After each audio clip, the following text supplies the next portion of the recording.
Door, what door? That's the boundary issue. Millennials, in their lives, because they're so powerful and because they're so numbered, they are a force, and they move in packs. Millennials move in packs. I've got 4,500,000 friends on Facebook. You want them to know something? They'll know it in 3.5 or less seconds. You know, I had an interesting experience with my daughter. My daughter's up north. I wasn't able to get a hold of her. I was getting kind of worried about her, and I was getting angry because she wasn't calling me back. And we were at a friend's house, and their daughter and my daughter are friends, and their daughter came in the room, and I said, "Have you heard from Rachel?" And she said, "No, but I saw she had an update on Facebook." I said, "Well, you know, I haven't been in touch with her recently, and I'm worried." And she said, "Oh, I read that she lost her phone." So she pulls her computer out. She shows me the Facebook page. She lost her phone at 2 o'clock that day. I said, "Well, but I texted her 2 days ago, so she had her phone then. So I'm still mad." So then, this is like 7 o'clock in the evening, right? And we're at the house, and we're drinking some wine, and she says, "Oh, I just noticed here that she found her phone at 7 o'clock." I said, "Well, would you text her or Facebook her and tell her to call her dad?" So I did hear from her that night, but you know, you do communicate in that way, and it's very effective in that way, and I don't. So the millennials, you want meaningful opportunities to participate. I think that's reasonable. Okay. You want rapid promotions and flexibility, and you want to do multiple jobs. I think that's reasonable too, although you have to be patient. You want mentoring. You want a lot of feedback. You want informal and direct communication. I'm not sure that you can always get that, because baby boomers don't always do that. And most of your bosses will be baby boomers. Texting, online social networking are really important to you and valuable to you, and it's the way you communicate. And your attire is informal. You tend to be informal. So that's really kind of the influences, characteristics, values, motivation to work, and some communication tips. So let's talk about professional equity. What is professional equity to you? The way we're thinking about professional equity is your standing in your organization. So you're emerging art leaders. What is your standing today, and how do you bolster that up? You know, what kind of investment are you making in yourself and in your organization?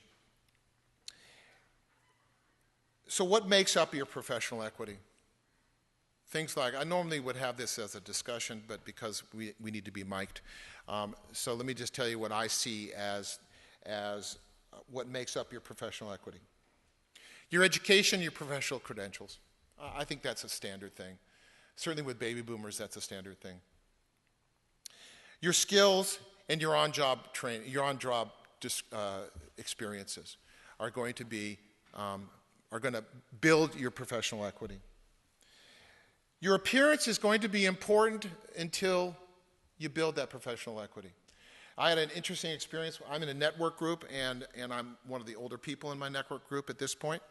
I dress pretty casually when I go there, and I was having a discussion with two of the guys. One's an attorney and a partner in a law firm, and the other is self-employed.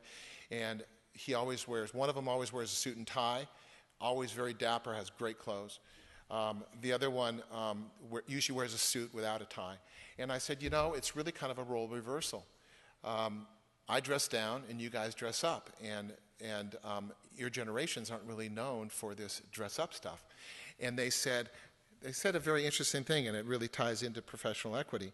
They said, well, you don't have to prove anything to anybody. You have your own business. You've been in business for a long time. You have a lot of connections in the business world. You have a PhD. People look at you and they say, oh, okay, I get it. This guy's got credibility. We are struggling with that. We are younger. We are interfacing with people your age. We are trying to build our credibility, and part of that is the dress. I think that, you know, it was really kind of a light bulb turning on for me with them, I think it's astute of them to realize that how they dress and how people see them is going to be important in terms of their building their professional equity. The other thing is, for you millennials, I don't think it applies as much for the Gen Xers. For the millennials, I think your demeanor and how you carry yourself and how you communicate is important because of the boundary issues. And when I say the boundary issues, I mean millennials are willing to talk about anything, anytime, in front of anybody.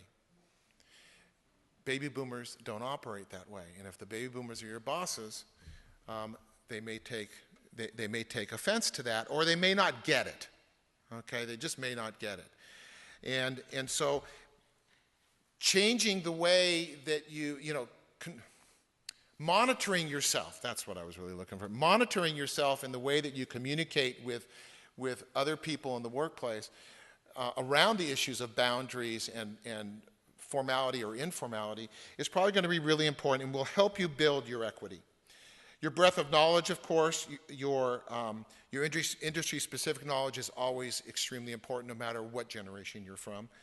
And it's always, always, always about relationships and relationship building.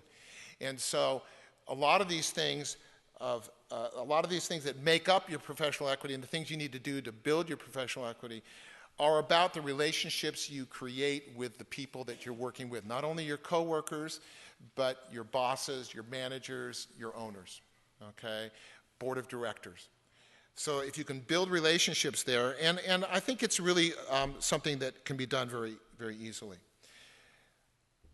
How do you build it at work? There's a lot of lousy jobs that have to be done at work. Don't shy away from them because it builds experience, even though you don't want to do it. You know, my son's job, my son has a number of jobs, but one of his jobs, he's a lifeguard for LA City. And he's very well thought of by his bosses, who are primarily Gen Xers. Are primarily baby boomers. And the reason why he's well thought of is because he's dependable, he shows up on time, and he's willing to do any job. And he does it, and he does it well. And did I train him to do that? No. He knows how I feel about work. But did I say, when you go in there, do any scut job that they ask you to do and say thank you? No, I don't. He's not a slave. But he's willing, he understood, somehow he gets that he's got to do the little things for the boss in order for the boss to like him. And in order for the boss to give him the next opportunity. And so he's been very successful. He's now the highest ranking manager in the LA City Lifeguards as a part-time lifeguard. So he has built his professional equity with them. So don't shun the grunt work because that's where you make the experience. Demonstrate gratitude and humility. Exhibit mastery of your skills and subject matter, and be patient. The younger you are, the faster, and the millennials really want this quickly, and partly they got it quickly. But in the world of work, and in the world of professionalism, it takes time, and try and be patient. It's not easy, but try and be patient. Okay, that's it. Questions? Hi, I'm Diane Holland. I love being here. I had a question about education. Millennials, what do they have? Private education? What sort of educational opportunities might they have had that traditionalists didn't have, which shaped their values a particular way? Well, many traditionalists didn't have an opportunity to go to college. If they did, the colleges were pretty few and far between.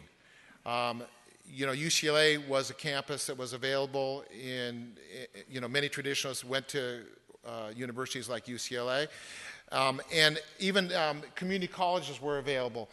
But most traditionalists, they came out of the Depression, so education wasn't something that was the obvious path for them for success.